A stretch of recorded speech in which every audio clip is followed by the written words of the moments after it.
السلام علیکم ورحمۃ اللہ تعالی وبرکاتہ۔ بسم اللہ الرحمن الرحیم۔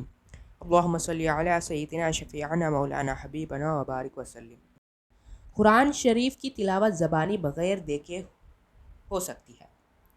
اور دیکھ کر بھی تلاوت کی جا سکتی ہے، لیکن قرآن شریف کو دیکھ کر پڑھنا افضل ہے، کیونکہ قرآن شریف کا دیکھنا بھی عبادت ہے اور پڑھنا بھی عبادت ہے اور چھونا بھی عبادت ہے۔ پہلی والی صورت میں صرف ایک عبادت کی ادائیگی ہے، جبکہ دیکھ کر پڑھنے میں بیک وقت 3 عبادت کی ثواب ملے گا۔ حضور صلی اللہ تعالی علیہ وآلہ وسلم نے فرمایا کہ قرآن شریف دیکھے بغیر تلاوت کرنے کا ثواب 1000 درجے تک ہے اور دیکھ کر پڑھنے کا ثواب 2000 درجے تک ہے۔ قرآن شریف کی تلاوت کے آداب میں سے ایک اہم ادب یہ ہے کہ باوضو قبلہ رو ہو کر اچھے کپڑے پہن کر قرآن شریف کی تلاوت کی جائے، اس لیے کہ جہاں پر قرآن شریف کی تلاوت ہوتی ہے وہاں پر رحمتوں کے فرشتوں کا نزول ہوتا ہے۔ اگر تلاوت کرنے والے کے پاس کوئی تلاوت سننے کے لیے موجود ہو تو ان پر ضروری ہے کہ وہ خاموشی کے ساتھ قرآن مجید کی تلاوت سنیں، کیونکہ اللہ تعالیٰ کا فرمان عالی شان ہے کہ جب قرآن پڑھا جائے تو غور سے سنو اور خاموش ہو جاؤ۔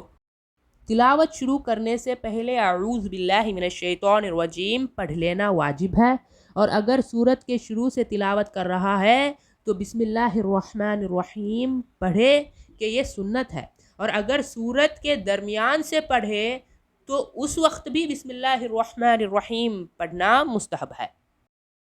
تلاوت کے درمیان اگر کوئی دنیاوی کام مثلاً کھانا پینا ہو تو پھر سے تلاوت شروع کرتے وقت اعوذ باللہ اور بسم اللہ پڑھے، اور اگر درمیانی تلاوت میں کوئی دینی کام مثلاً اذان کا جواب یا سلام کا جواب یا کلمہ طیبہ کا ورد وغیرہ ہو تو صرف بسم اللہ پڑھ لینا کافی ہے۔ لوگوں میں مشہور ہے کہ سورہ توبہ اگرچہ شروع سے تلاوت کرے پھر بسم اللہ نہیں پڑھنا چاہیے، یہ محض بے اصل اور نہایت ہی غلط ہے۔ حقیقت یہ ہے کہ اگر سورہ توبہ سے ہی تلاوت شروع کرے تو اعوذ باللہ اور بسم اللہ پڑھ کر کرے۔ ہاں، اگر پہلے سے کسی دوسری آیت یا سورت کی تلاوت کر رہا ہو اور پھر سورہ توبہ آ جائے تو حکم ہے کہ بسم اللہ نہ پڑھے۔ ایک محفل میں اگر ایک سے زیادہ آدمی قرآن کی تلاوت کر رہے ہو، مثلاً قرآن خوانی میں، تو قرآن کی تلاوت آہستہ کرے، ایسے وقت میں سے بلند آواز سے قرآن پڑھنا حرام ہے۔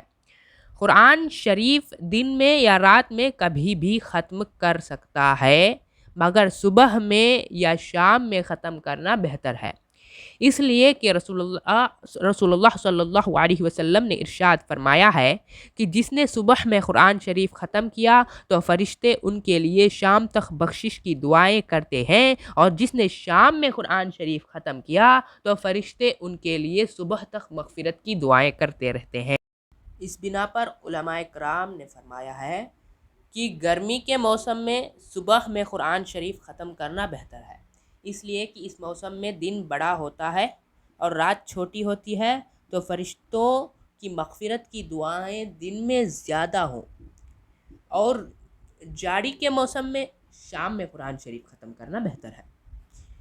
کیونکہ اس موسم میں رات بڑی ہوتی ہے تو فرشتوں کی مغفرت کی دعائیں رات میں زیادہ ہوں گی۔ قرآن شریف کی تلاوت سے پہلے اچھی طرح وضو کر لینا چاہیے، اس لیے کہ قرآن مجید کو بلا وضو ہاتھ لگانا حرام ہے۔ اللہ تعالیٰ کا فرمان ہے کہ اسے صرف پاک آدمی ہی چھوئے۔ قرآن شریف کی تلاوت پاک مقامات پر کی جائے، اس لیے کہ جس جگہ قرآن مجید کی تلاوت ہوتی ہے وہاں پر رحمت کے فرشتوں کا نزول ہوتا ہے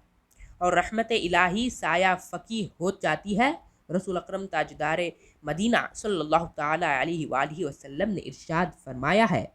کہ اگر کوئی قوم کسی گھر میں جمع ہو کر قرآن پاک کی تلاوت کرے تو اس پر سکینہ نازل ہوتا ہے اور رحمت خداوندی انہیں